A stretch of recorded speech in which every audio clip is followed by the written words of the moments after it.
Welcome to Make Your Mark podcast, where guests share their experiences, insights, and tactics to help you accelerate your business. So building, scaling, and monetizing your business is made easier. And I will be your host, Suthar. Today's speaker is the CEO and founder of Carmo and the host of Business Blind Spots Exposed podcast. He is a serial entrepreneur and expert on business scaling growth. He helps business leaders to see their blind spots and how to punch through it all. He helps business leaders find that story into build an ending through understanding their data. He has grown organizations with 10 people and with 250,000. He is here today to share with us how he helped leaders up-level their effectiveness by showing them the next step in their business journey to up-level their performance as an individual and as a leader. Please welcome Vinay Raman, CEO and founder of Carmo. Welcome to the show, Vinay. How are you doing today? Okay, thanks so much. I'm doing fabulous today. Thanks for asking. No worries. Now, when we spoke previously, you're telling me about, how data is important to business and, in order to scale, to grow, you need to know your numbers, right? And it's absolutely true. If you're going into business, you have to know your numbers. You've got to know what's working, what isn't working. And you have a system to actually do this for people. Is that right? Yeah, no, that's exactly right. So I like to think of it like this. Whenever I go on a journey, let's say I want to drive to Disney World with my family. Right. I need to take account of where I am first, so I can figure out the directions to get there.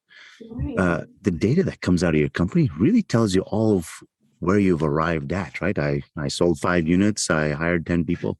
I had 25 customers. So when you get all that data, all of a sudden, it kind of tells you where you are. So now you can start to figure out the roadmap from there. Right, exactly.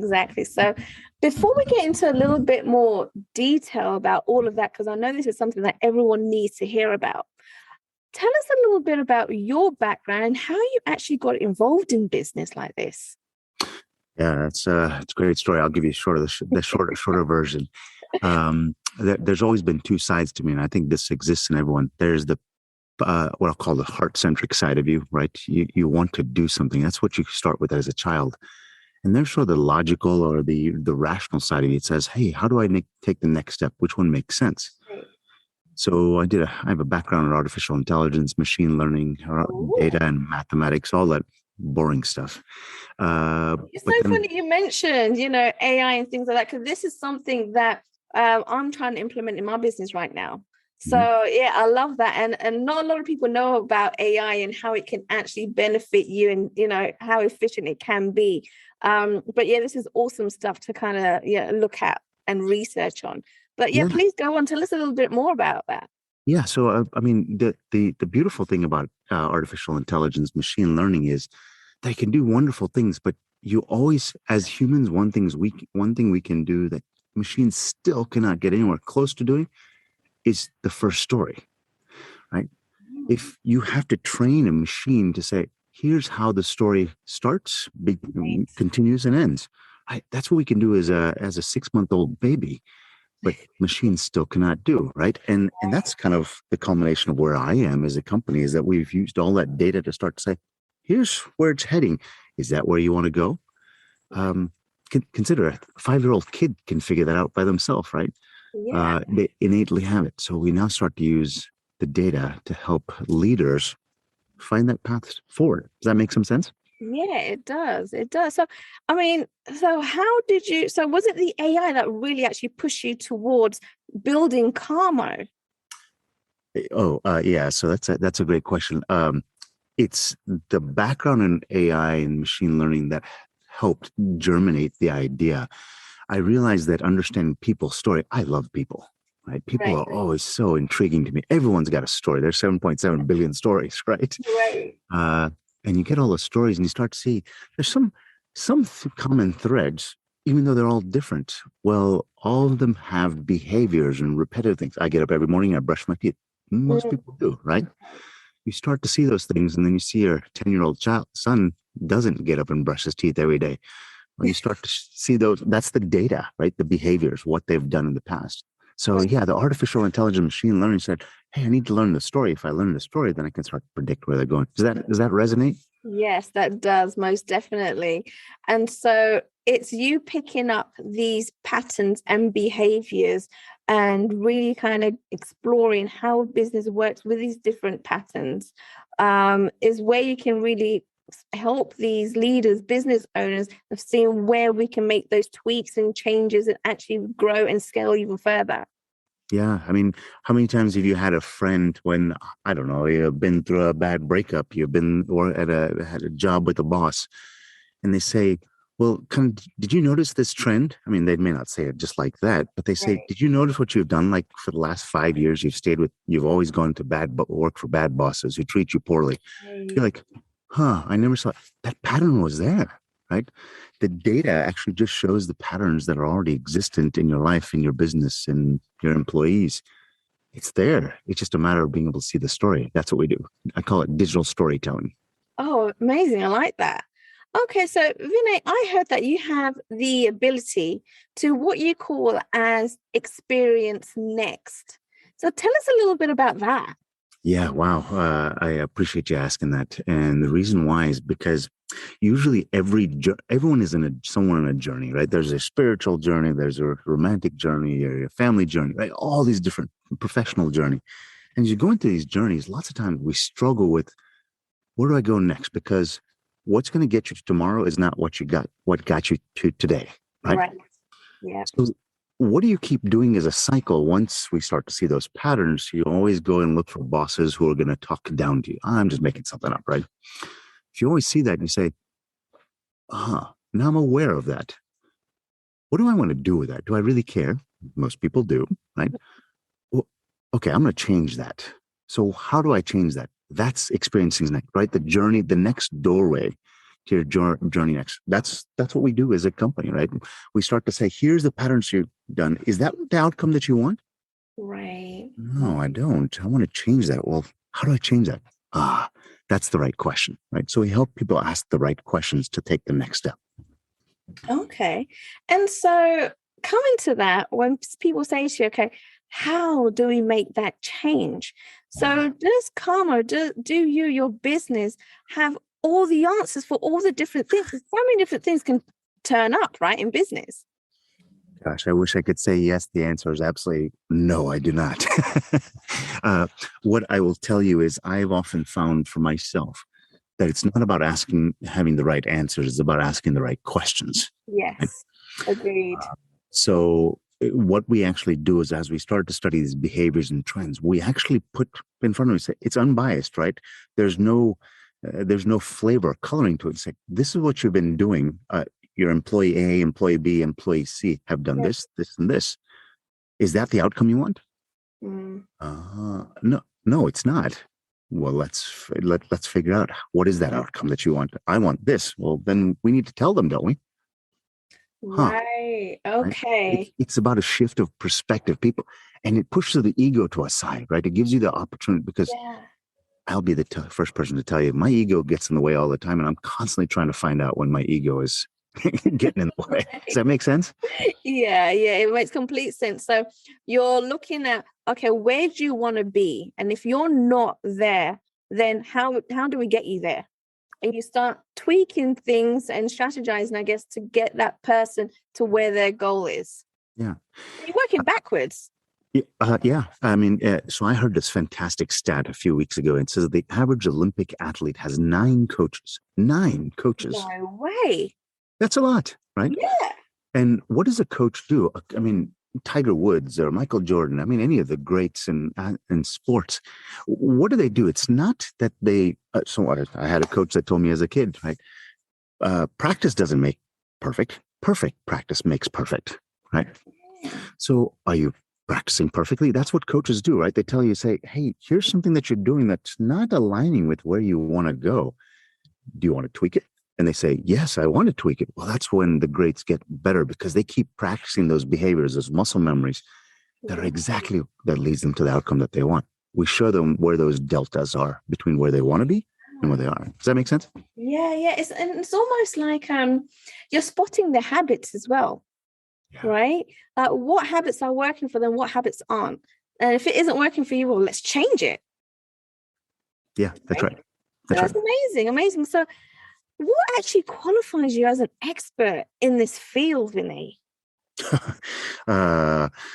I don't know that anything ever qualifies anyone as an expert, right? It's to me, the definition of an expert is someone who's done it 1,000 times, can do it with their eyes closed, right? And they can simplify it to a way that you can say it in one sentence. Albert Einstein said, if you can't say it in one sentence, you don't understand it, right? It's taken a long time, but we take cultures in companies from reactive to responsive. That's it, right? Yeah. So we've taken over time, we've been able to distill it and say, here's the core and fundamentals of what we need to do in a way that I believe others can understand it. And that whole process, all these patterns and pattern recognition, analysis, all that kind of stuff, it's very simple, going from reactive to responsive. Does that make sense? Yeah, it does. It does. So do you have a principle that you can teach your audience today that they can relate to and implement in their business straight away? Oh, yeah. I have a quote and a saying I love, and I teach my kids this as well. And I say, I tell my kids, let's assume I'm the smartest man in the world, smartest person in the world, bar none, right? I'm standing at the bottom of a valley and they're surrounded by 9 mountains, right? And I want to know when it's going to rain. Well, the person who's standing on top of the mountain is going to know when it's raining before I do. It has nothing to do with intelligence, right? It has everything to do with perspective. So find more perspective, right? That's what makes you look even more intelligent, because your intelligence can understand it. But if you have all the people around you telling you, hey, the rain clouds are coming in, the person at the bottom of the valley knows sooner. That makes sense? Right. Okay. I see. So how do you gain a different perspective? So if someone has been doing the same thing again and again and again, and they actually believe it, they're living it, they've been doing it for years, how does someone actually gain a different perspective and seeing things differently? Yeah, it's a great question. I'll talk about, just between myself and my wife, while kids are doing okay in school, they're not doing so well in school, whatever the case may be, right? I see that they get an A on the report card, or they get a D on the report card, whatever the case may be. And I go to my wife and say, what is that? What do you see there? Right? I'm not prejudging what the answer is. I'm not kind of leading her down a path. I simply say, what are you seeing? And she tells me, well, I've seen that they're just not getting enough sleep. So they're cranky in the morning, so that by the time they come home, they're not paying attention on the work. Huh. I hadn't even considered that. So I come in asking questions without leading them somewhere, right? The word I love is wonder. I sit in wonder and just try to absorb the way people tell things to me. And then I try to relate it back to what I know. Say, are they telling me something that I'm not seeing? Is my perspective different? Does that answer that question? Yeah, it does. Okay, so what you're saying to me and what I'm hearing is go and ask other people. Ask the right questions and ask other people what their perspective is, because they'll be telling you things that you possibly won't even realize. Yeah, and Steve Jobs, there's lots of people who say stuff, but Steve Jobs once said, ask people for help. You'll be amazed how many people want to. Right? Yes. I have people, I don't pay anything. They're advisors to the company, and they've been with me for 2, 3, 4 years because they love the fact that I ask. Right. Go, I haven't seen that before.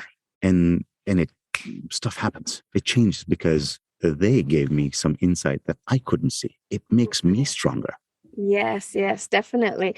And it's funny that you mentioned the fact that, go and ask for help, because a lot of people don't actually like doing that.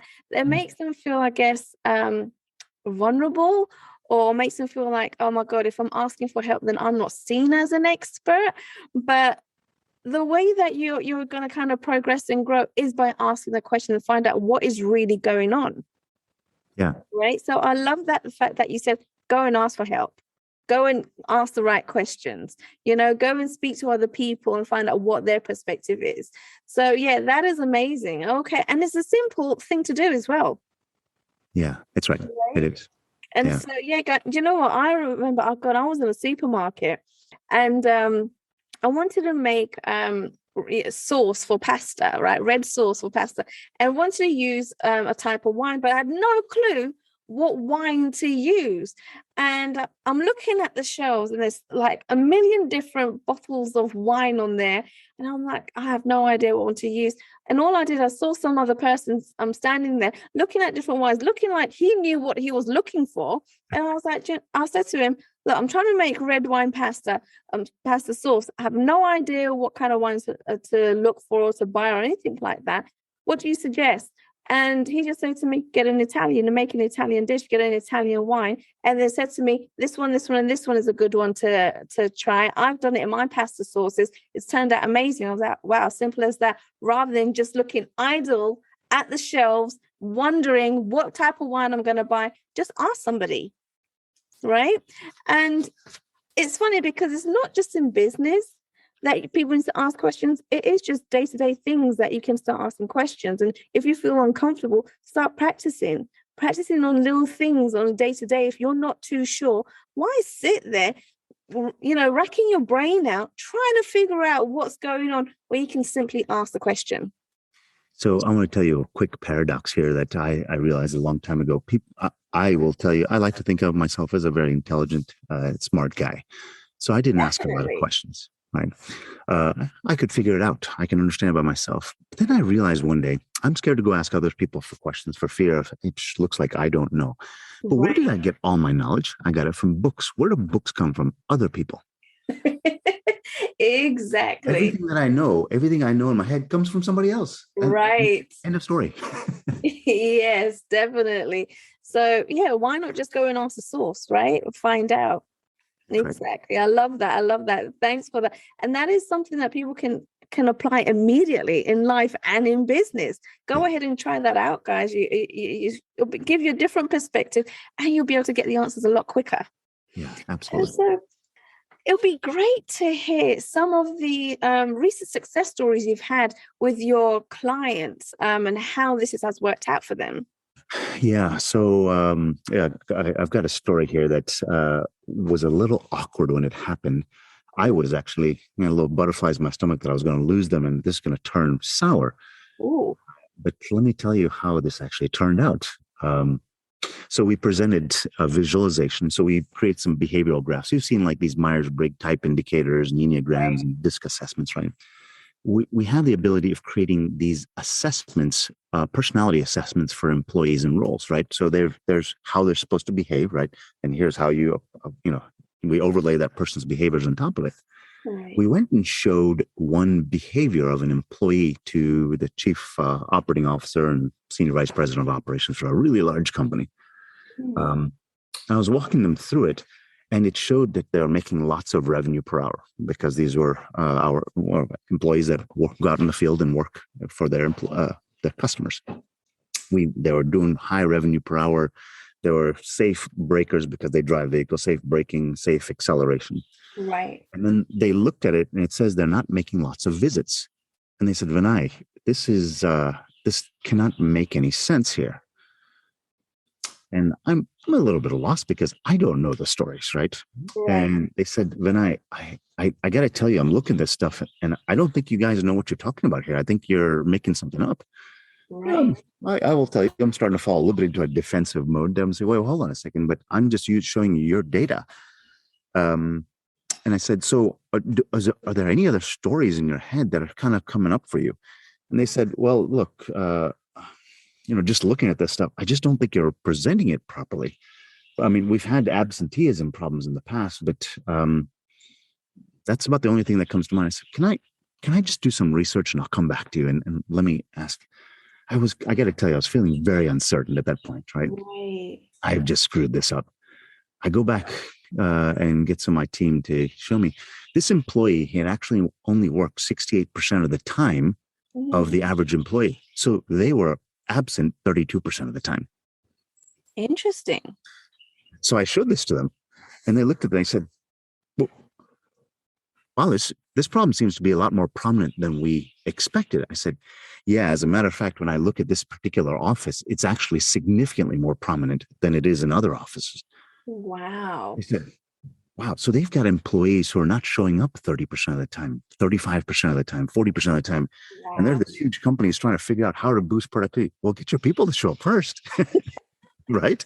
Uh, Right.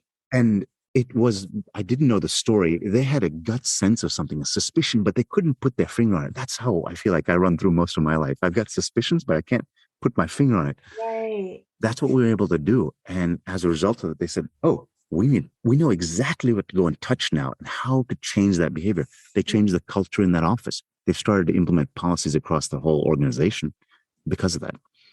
Small little win, right? But That yeah, was that's huge. so powerful there, right? And you know what I really appreciate, Vinay, is that you keep it real and you don't mind being vulnerable. And this was probably a story that really hit home for you and you wasn't comfortable with, but you told it. And I appreciate you telling me and the audience this.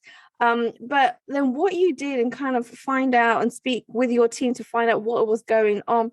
And you picked up on, or your team picked up on what was actually going wrong over here. So then you can relay this back to your client, but your client really didn't even think about the productivity that the team were having or weren't having, which was Right. so cool to kind of find out and realize where they need to make the tweaks. And having a certain culture in your team, in your business, is highly important, but it's one of the things that people don't even think about. Yeah. Yeah. Yeah. We talk about so those 9 mountains analogy that I mentioned earlier. I Yeah. don't call the people in my company, my people, I don't call them employees. I call them my experts, right? They all are standing on top of mountains, right? Their job is to tell me at the bottom of the hill, let's say there's that little village at the bottom of the hill. I'm supposed to protect that. Well, I'm supposed to know when snowballs and there's avalanches and rainfall. That's my job, is to protect the town. So I want to ask everybody around me, say, what do you see? And if I ask them without judgment, as in I just want to hear what they're saying, usually I start getting really, really insightful answers because they're the king of that mountain, if that makes some sense, Right. right? Yes. And Yes, gosh, we get definitely. super efficient at finding answers because I said, so what's happening, guys? And they started telling me, I was like, holy crap, that's incredible. Right, right. I love that. Do you have maybe another recent success story that you can tell us all? Yeah. We've got some leaders. I'll say, there's this thing, you point a finger, you're pointing 3 fingers back at yourself, right? Yes. I will start with the fact that many times as a boss or a supervisor, I've said, hey, employees, work harder. Mhm. And and the employees, kind of getting frustrated. They're like, I don't think they understand what's happening. How many times has that occurred in the world, right? Where Right. the boss and the employee are kind of talking past each other. Yeah. So we actually had a particular customer where they were actually looking at some of this behavioral graph for one of their employees, and they realized that they were working long days. So the average day that they assume is about 10 hours. This employee is working about 10.7, 10, about 11 hours a day, right? From when they get up in the morning to when they end the day, because they take the vehicles back home with them. Right. They're working longer days than the average, but yet they're not able to see as many customers as somebody else. So when we Oh. started asking them, well, let's take a look at some of this data, and we realized that some of these employees are spending 18% more, spending 18% more time driving than the other ones. Hmm. I said, so who sets the routes for them? And they said, well, I do. I said, so I think we may have found a limiting factor there. And does that make sense to you? And they said, Explain wait, that a little bit more. yeah. So the routes that the employee has to do, what they're supposed to do, what's their itinerary for the day is set by the boss, not by the employee, right? Okay. And the employee can't be more productive because of the distance that they've got to travel because it's planned by the boss. Right. And the Okay. boss has been saying, why are they lacking in performance? And the boss, I mean, this person, in this case, this man really sits there for a second. He goes, wait, I'm holding them back. Oh. I said, I just kind of smiled. I just let them sit in that for a second. They said, wait, so they can't do better until I actually change how I give them jobs to do. This is my fault. Oh my goodness. Vinay, the first thing that kind of shoots out to me is when you have these leading questions and you let them realize where they're going wrong themselves rather than you telling them, because people don't like being told, right? They don't like being told what to do, how to do it. And so you have a way, and I love your approach and letting people come to their own realization and figuring out what they're doing and what needs to change. So that is pretty awesome to me.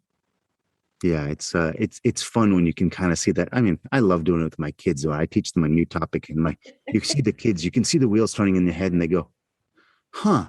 So, Dad, I love whenever I hear the "huh," and they're like, and you can see kind of sinking in. Gosh, those are such fun conversations for me because that person has changed and up-leveled themselves. They've experienced next, right? Yes, they've had an aha moment. Yeah. Yeah. I live for aha moments. I can see it's clear. Oh my goodness. So Vinay, you have to tell our audience, where can they go to find out more about you? Is there any free additional support that they can get their hands on? Because I know at this point, people are going to want to know more about this. Yeah, so let me tell you about the company. The name of the company is Caarmo, Caarmo, two A's, caarmo.com. You can find out everything about us as a company there. I will also say that we've got a podcast. So I think you mentioned at the top of that podcast, Business Blind Spots Exposed. And the whole point of that is there are people who've been there and done that before. And maybe if you'd be so inclined, I'd love to have you on as a guest. I'm sure you would have great insights. But awesome. It's the idea that people have been there. They've had these experiences before. And and the point of that podcast is come in and listen. And the idea is that you listen to it and you have something to go and Google after that, right? That's sort of the end product, right? You get to name someone says, "Oh, that's a culture issue that I have." Now I know what to type into Google and say culture issue, employee disengagement. I know what to call it. Once I know what to call something, then I can ask people. I can go ask 100 people on the street. Do you know anything about employee disengagement? I can ask them in the grocery store. Do you know anything about employee disengagement? Right. Right. That's the point of the podcast, is so that you can call it something, so that you can Google it. Because once you can Google it, then you can start to open that door to the next. That makes sense. Yeah, that does make sense. And guys, everything that Vinay's mentioned, the company name, podcast name, everything, the links will be down below in the show notes. So make sure you scroll down and get hold of those details, and make sure you go and check out his podcast. You're going to find a lot more information there about everything that he's just discussed. Vinay, it was such a pleasure to have you on our episode on this podcast. Thank you so much for coming on and giving so many different golden nuggets here and getting people to think about these different things that people probably haven't even thought about before. And it was amazing to have you. Thank you for coming on.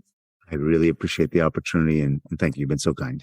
Thanks for listening to Make Your Mark podcast at www.makeyourmarkpodcast.com. Make sure you hit that subscribe button so you get this and every other episode that comes out. We have lots of great stuff coming, so make sure you hit subscribe so you don't miss it. And thank you in advance for all the reviews and comments. I appreciate it so much, and I look forward to serving you in next week's episode.